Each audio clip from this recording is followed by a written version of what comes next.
চলে এসেছি কাকিমার কিচেনে। আজকে দেখো শাক, আমি লাল শাক রান্না করব।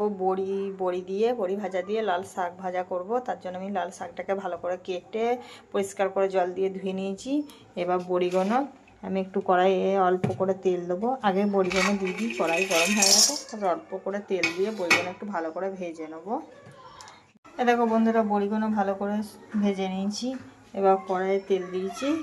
তেলে আমি দিয়ে দেবো 4টে রসুন আর একটা গোটা লঙ্কা। একটু ভেজে নেবো। ভাজা ভাজা হয়ে গেলে দিয়ে দেবো আমি ধুয়ে রাখা শাকটা। আর দেবো পরিমাণ মতন লবণ, অল্প লবণ দিলাম, দিয়ে ভালোভাবে ভেজে নেব। ভেজে রাখা বড়িগুলো অ্যাড করে একটু ভেজে নিলাম। আমার এই বড়ি দিয়ে লাল শাক ভাজা। দেখো বন্ধুরা কি সুন্দর হয়েছে। দেখো ফাইনালি আমার হয়ে গেছে বড়ি দিয়ে লাল শাক ভাজা।